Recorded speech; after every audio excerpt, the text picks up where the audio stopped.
Hello, guys. Welcome to my channel again. And I'm so excited to give you another informative video because guess what? The Metabolic Health Doc is all about making sure we all are metabolically healthy.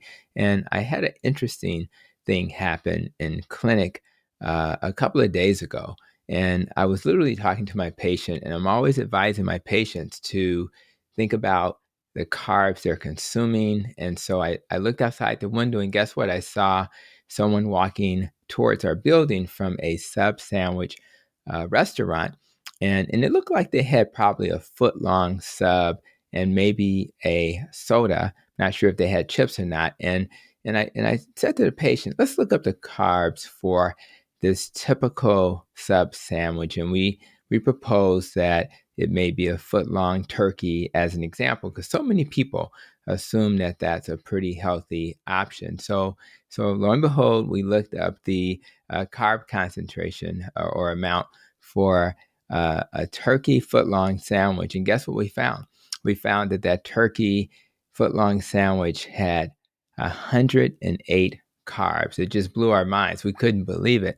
And if you think about that, if you divide that number by 4, you're approximately consuming with that one Subway sandwich approximately 20 probably about 27 teaspoons of sugar if you do the math. Now, you may say, well, I don't eat turkey sandwiches anyway, Doc. So what about the other types of sandwiches that I could consume at this restaurant? Well, let's think about the roast beef. We looked that up, and it was 105.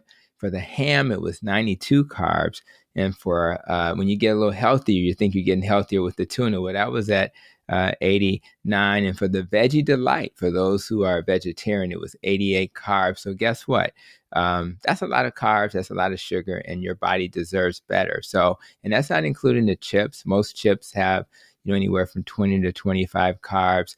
And of course, the soda, if it's a 21 ounce, you may be looking at 71 carbs for that. So if you do the math, that's a lot of sugar you're consuming for what you thought was a pretty healthy meal. So is that a healthy alternative to a burger or a hot dog from a fast food restaurant? I'm not sure. I'm not sure it is when you start doing the math. So it's really important that you know that there are alternatives. For example, the unwich sandwich at Jimmy John's, for example, you can get a lettuce wrap sandwich there, and you're looking at anywhere from 5 to 12 carbs for the entire sandwich. So that would be a better alternative. So I really want you guys to really think about these numbers, because actually even the metabolic health doc is blown away when I start looking these things up. So, and I want you to do the same. So what are the takeaways from today's video? It's very simple.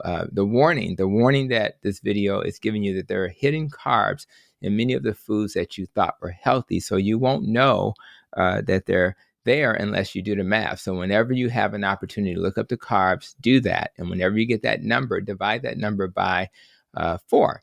And when you divide that number, it'll estimate the teaspoons of sugar. So if it's a 20 carb meal, you divide it by 4 and you got 5 teaspoons of sugar. That's an example. So the next thing you want to do is, whenever you have an opportunity, try to get a lettuce wrap sandwich instead of one with bread. And what we need to do is to encourage these restaurants to have that as at least an option. So when you're trying to stay on your low carb journey, you'll have an option that'll work for you. You want to learn about low carb alternatives. One of my previous guests on my Protecting Your Nest podcast was Maria Emmerich. And she's awesome because she makes all these delicious low carb friendly, keto friendly alternatives that can replace the things that we know have too much carbs. One of them is her protein sparing bread party sub bread, which is perfect for a Subway sandwich or a sub sandwich, and it has 0 carbs. Another alternative is what we call cloud bread. And if you go to the Diet Doctor website, you'll see that they have a cloud bread recipe, which is also, it's really perfect for sandwich making. So what I'll do is make sure I have a link in my notes so that you can see those 2 options. But the main thing is to always look for lower carb options if you're going to stay on your low carb your low carb path. So for all of you guys, if you're trying to keep your family safe, trying to keep yourself safe, this is what you have to do. You have to pay attention. and learn these principles, because again, it's always very surprising when you find out what you learn. So that's what I have for you guys today. I really appreciate you coming to my channel. And until we have another video, be safe, be well, and continue to protect your nest.